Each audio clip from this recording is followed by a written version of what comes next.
So it's a little different if we're on the overhooking side. So what I mean with that is with my seatbelt, the arm is over the shoulder. If he forces this side, it's easier for him to escape, I would say here. Okay, depending on your preference, of course. You can bring this arm over my head, over his head, and then look, he can rotate into me, or use the mat to scrape me off his back. Okay. So when we fall to this side, you might also notice, or if he forces this direction, trying to arm trap here is really difficult, right? Because of the angle of his body. So the positives to this side is that he kind of falls nicely into a rear naked choke, but he's closer to escaping as well, okay? So what we're gonna do first of all, to arm trap in a different way, so instead of trying to throw my leg over here, because look, it kind of naturally falls out, it's really difficult, okay? I'm gonna bring that hand behind his back, so like a handcuff. So when I'm here, okay, I'm gonna switch the other hand, the near side arm, and I'm gonna start to straighten down. When I do this, as a response, he wants to free his hand up, because he doesn't want to hold hands with me, okay? So when I'm here, look, he straightens his arm, okay, to pop the grip, okay, here to escape.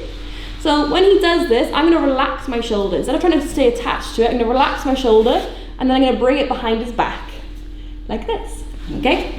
So look, as he straightens it, that gives me the nice angle now to bring it behind and move my leg out of the way as well, okay? Once it's behind his back, I try and bring it to like in line with his spine, or his hand in line with my his spine. Okay, look, I'm gonna start to fold up here.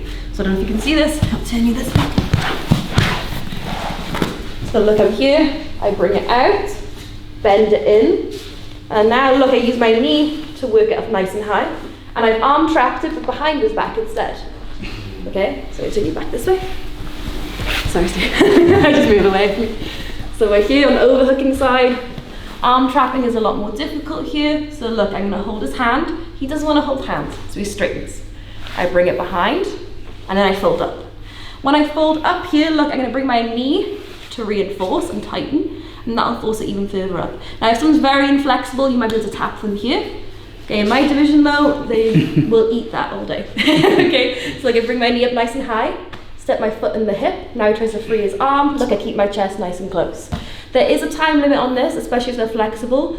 Again, in my division, they'll just pop their arm out. So now, okay, we have the time to attack the neck, only fighting one hand. So like he's gonna pull down here, but look, it's 2 versus 1, and I can finish my rear naked choke. Okay, so just something to add on, you have the underhooking side, you could look at the straight jacket, arm trapping, and switching to this reverse triangle.